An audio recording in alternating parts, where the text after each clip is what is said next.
But then he pulls up to class the next day, and I dropped my fucking briefcase too, because why are we straddling on the benches? And I know this nigga got some crazy action that I Okay, so this week we had episode 8 of Mushoku Tensei, and last week was apparently supposed to be a super controversial episode. It was definitely bad, but I mean, personally, after watching the episode, it didn't seem like anything out of the ordinary in terms of the Mushoku realm. You know, it just seemed like typical Rudeus behavior, and it's not good by any means. So don't get the words I'm saying twisted, because that's not what I'm saying at all. But I'm just saying, like, obviously being an avid watcher of the show since the shit came out, him doing what he did for the reasons that he did it, it's some shit that I expected of him, and people didn't like the way he went about it. Dude's pixels on the screen, so if you're mad at him, punch your monitor. And we start this new episode. We're in class now with this shit. Can y'all shut the fuck up? I could barely get a thought in my fucking head. We're in class right now. If you came here to frolic, then go the fuck home. And who are you talking to, Clyde? I know your studies are more important than us mingling, of course, so my fault. Let me take that shit back, and I won't ever talk in this classroom again. Now we see Cliff walking home during golden hour. I didn't even see whose silhouette this was at first. For some reason, I thought it was Sylphie's, and I thought Cliff was gonna be like, oh, who is that girl? I find her attractive. And then I thought he was gonna attempt to pursue her, but then not be able to find her, and then be like, oh, Fitz kind of, you know what I'm saying? That's how I thought it was about to progress, because I didn't see who this was. But then I found out it was Elinace, or Elena, whatever the fuck her name is. And then we just see Rudeus going on a stroll throughout the school. When I saw these dudes 6v1 some guy, I figured it was either gonna be Zenoba or the Cliff kid, just because they've been putting a little emphasis on Cliff since he was introduced. And he claimed he was top of his class in every element of magic. If he's so high and mighty, Rudeus shouldn't even have helped him here. But Rudeus starts talking his shit, and I didn't realize how much pull Rudeus has at the school, and how notorious this nigga is. But he pulls up to them, and first off, he disses the fuck out of Cliff. If I was Cliff, I'm not taking this shit. He said, hey, don't you know better to pick on a turtle? So he's already calling this kid insignificant. Oh shit, that might be Quagmire. Guys, I don't know how this transpired, and I know Cliff talks his shit, and that shit stinks. It is some loser ass activity. This kid's not Thanos. We don't need the fucking Avengers for him, you know? So and then the thing is, they just walk away. They deadass just put their hands in their pocket and what? So Rudeus is no one's contesting him. So then after that, we obviously see Cliff thank Rudeus. They start to develop a relationship fairly quickly, because obviously there's a bit of tension there at first. And then Cliff's like, yeah, no, Rudeus, I'm gonna be honest with you. There's this girl I like, and she's hot as hell, thick as hell too. She's probably the thickest girl in the school. Check her out, check. Deadass? She bad as hot. I'm just so excited because with shit like this, I don't even know how to act. I don't know if I should just go up to her and attempt to sniff her or something. I don't know. So that's why I'm gonna need your help. I'm gonna need your help. I want you to set her up because I know you know her, and I know she smells delectable, nigga. So I'm thinking he's setting himself up for failure right here, right now. While he is an ass, I'm sure his heart is pure. He has yet to experience heartbreak, and he's about to experience it before it even starts. If there's one girl he shouldn't go for, it's her. Out of all the females in this well-renowned, is that even the word I'm looking for? I don't even know what word I'm looking for. In this very prolific, that's a good word. In this prolific ass school, out of all the students, he picks the one with more bodies than the whole student population at the school. I mean, that just says something to itself. She's probably had spells casted on her shit. With the amount of mages, healers, commoners, this and that, there had to have been a spell or two, an incantation tested out on her area. Yeah, and I feel bad for him. And that was the reason he got jumped. He said he was telling Rudeus that the people that were jumping him were spreading scandalous rumors. So he's taking my word now about her saying that she'll sleep with anything that has legs. And he was defending her honor, which she didn't have. And this episode was very packed with just information and content. And I feel the pacing of it too was also very consistent, and it didn't feel like I was getting too much, but I did feel at the same time it was a lot, if that makes sense, because we have this little whole love interest thing with Cliff and Elena, and I'm thinking I'm already halfway through the episode, but that's only the first 5 minutes. So then we see Rudeus introduce them, and obviously knowing her track record, I'm not seeing this relationship last more than -3 seconds. So he's just listen, I admire your beauty, I admire your features, I admire everything about you, and I beg you to consider a personal relationship with me. He's skipping 3 stages, but then he pulls up to class the next day, and I dropped my fucking briefcase too, because why are we straddling on the benches? And I know this nigga got some crazy action that I unless she genuinely decided to change her ways. But I feel like with this woman, there's always an ulterior motive in that she's really plotting something. But maybe she changed her ways and she was like, you know what, maybe I do like this guy and I'm not gonna instantly go the fornication route, and I'm gonna actually try to develop a connection with him before I dive into that again. Maybe that's what happened. I doubt it. If you look at the smile on his face, that's the smile. I'm pulling up to school with that smile too. I really don't know, because I can't tell if she's serious. I know sure as hell he is. I'm not worried about him. I know he's locked in for life at this. He will give you all his family's life savings. He's in this. But Alina, I'm worried about you. She's talking to Rudeus though, and she's like, for Cliff's sake, I'll do my best to control myself from now on. So I mean, that seems pretty legitimate to me. I don't know. So maybe Cliff just has some game that I'm unaware of. And I guess the two girls that he captured, I guess they're two like princesses in their tribe. And all of the other tribe members at the school are in heat for these two specifically. So then I guess in the school's rule book, they allow them to duel to release their pheromones and their anger, to fight for a spot to be their new lawfully wedded wives and husbands or whatever the fuck. And then they wrote Rudeus a note saying that they're gonna stay in the girls' dorm for protection so they don't get mangled. Right after class, he made it a mission to go straight to the girls' dorm, and then he got pulled up on by, it looked like a dog variant of a human or something like that, and he was trying to propose one of these in heat horny battles with them. It seemed like. So I don't know the specifics of this though. That's my thing, because Rudeus is like, oh shit, my bad, I'm straight, like I'm not about that. So I don't know if in these battles when you like fight, then you like, you know, I thought you just fought with your swords, and if you won the duel, then you get a chance at getting with Persona or Persephone, whatever her name is, and the other one, Lilia. So then Rudeus one-shots him, and then this other girl is creeping around the corner. She looks like Roxy's cousin or something, because I think Roxy's clan is the only clan with like the blue eyes, blue hair combo, aren't they not? So I think she's probably related to her. And see, this is where Sylphie confuses me. She's telling Rudeus now that there's a line of 100 different dudes out there waiting to fight the man, and that there's one girl in line. And then Rudeus is like, oh, is she cute? Sylphie looks like she gets irritated a little bit and is like, damn, that's just how you are. Like, what? Why is she getting mad at that and not at the fact that he physically touched? That behavior definitely confused me, and that reaction. And then when we go outside and see this Ben 10 alien, and he just pulled a Madara on the whole student body. I guess he's the husband of the girl that gave Rudeus the eye. Like, do they just let anyone onto the school?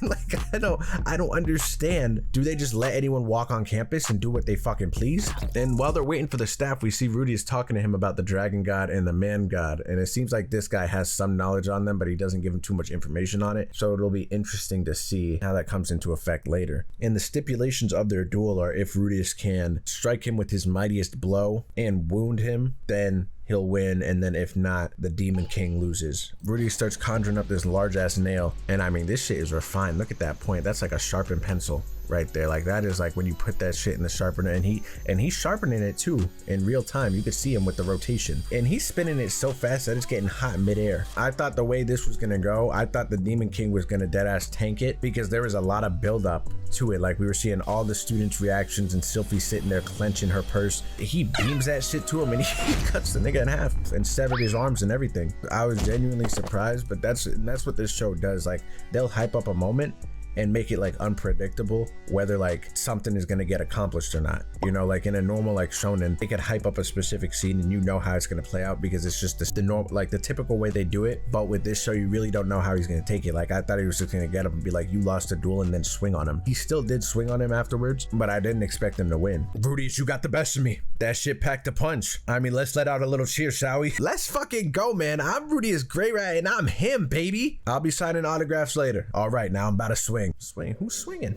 The episode ends off with the Demon King enrolling in the academy, and that was the episode. I thought it was a solid episode. I think it was one of the better ones of the season so far, just because it showed a lot compared to the last couple, because the last like 3 or 4 have been very focused on like the Rudeus Sylphie relationship. Next week, I guess we'll see what happens. On to the next one, and yeah, that's it. Well, I've done it once again. Started a video saying I was gonna do 1 episode, ended up doing 2, because it's just like shit comes up in my week. I'm like running low on time. Like, if I'm halfway through the week and I still don't have that 1 episode done, I'm like, what's even the point? And I'm actually kind of glad that I didn't do this episode individually, just because I feel like episode 8 and 9 are like two of the best episodes this season so far. Because when we start off this episode, we have Rudeus chasing the dog girl and they're playing tag in the hallway or something, and he starts eating her meat, whatever. And then Sylphie's like getting jealous, going through like a mental conflict. She's upset that those are the type of girls Rudeus likes and that he's completely forgotten about her, which is kind of confusing to me, because if I recall correctly, when they were in the library, I'm pretty sure he was like, yeah, no, I'm reading these books to learn about the teleportation to go and find my friend. I'm almost positive he said that. Seems like you really like that Rudeus guy, huh? I mean, yeah, I do. And it seems like he has his eye on other girls though. So did he not remember you when you told him like who you actually were? Well, I mean, to be honest, I haven't even told him who I was yet. We're like 5 episodes deep into your reveal. How have you not spilled the beans yet? How the fuck could I? I mean, I'm just scared he forgot me. You're dumb as hell, you know that? Your Highness, how do we handle this stupidity? That's a good ass question, Mr. Rat. Sylphie, I don't know how you haven't seen this already, but whatever you do with Rudeus is your business. You approach the situation however you want to approach it. And if you don't tell him sooner or later, I'm just going to unmask you to the whole school. So, I mean, make that decision yourself. The majority of this episode took place in like 1 or 2 rooms where Rudeus, Sylphie, and this new girl were having dialogue. Because we see Rudeus talking to Sylphie and he's like, I'm trying to learn shit about summoning. Do you know anyone? And then Sylphie was like, oh, I actually know someone. But he pulls up on her and starts tweaking immediately. Long time no see, nigga. How have you been? He's sitting there stunned. And it's like that nigga got flashbang for a good like 5 to 6 seconds. Running away like a bitch ass nigga isn't really that polite. And we never really see Rudeus in a state like this. Like, he is paralyzed with fear. And this girl didn't even pose a threat too, in terms of like mana and just strength, because he got beat by the dragon dude. This girl was just sitting there on standby, but he woke up and he was like, oh damn, that shit was just a dream. Nice. But no, and even though this whole next 15 minutes of this episode was just straight dialogue, I feel like it's the most information we've got about the incident. So then when we see Rudeus wake up and he's just like freaking out, is the dragon guy gonna come after me?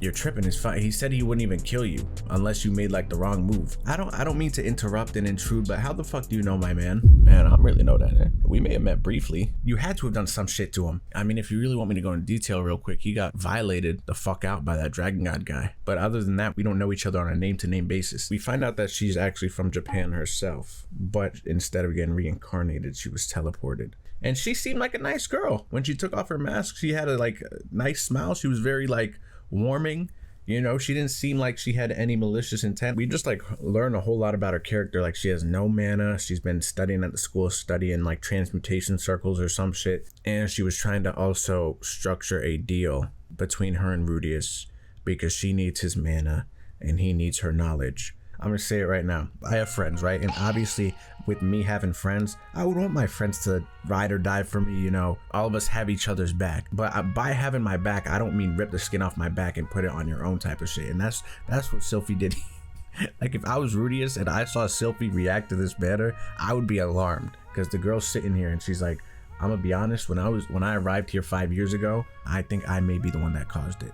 And you could see right before this pops off, this girl put on her little enchantment rings. Since she has no mana, she already can sense that shit's about to get wicked. But Sylphie hears this shit, that it was this girl's fault. And now granted, she already told her whole story about how she was transported here against her will. She was just chilling, normal day after school, going to 7-Eleven, maybe getting a Slurpee. And like, she got angry. she was mad. Bitch, it was you! And she pulled that Rasengan out quick. I lost my mom, my dad, my man. I lost everything, and he doesn't even know me anymore. Hey, yo, Rudy Tooty, can you help me out? My fault, my Fitz. I'm now sick because of you. It's all your fault. Yours. Fitz, relax. Rudeus, how can you be so calm? She's the whole reason you can't date that one cute green-haired elf girl. I know it's been rough. It must have been. Fitz, I'm sorry, but what the fuck are you talking about? I apologize. That's completely my fault. I'm a loose cannon. But yeah, no, they basically just settle all of the fine print about their deal. And she was saying how there's a couple teleportation circles around the map and they go from there. But then for the last portion of the episode, I'm sick and tired of it. And I'm glad Rudeus did this shit to Sylphie too, just to teach her ass a lesson, because he's leading her on her side quest and he's doing the NPC walk where it's not necessarily sprinting, but it's not walking either. So then you see Sylphie having to walk her normal pace. She falls behind having to sprint. I don't know if this was intentionally put in there, but it just reminded me of like me doing a mission on Skyrim. I haven't even played that game. And then that's where the episode ends.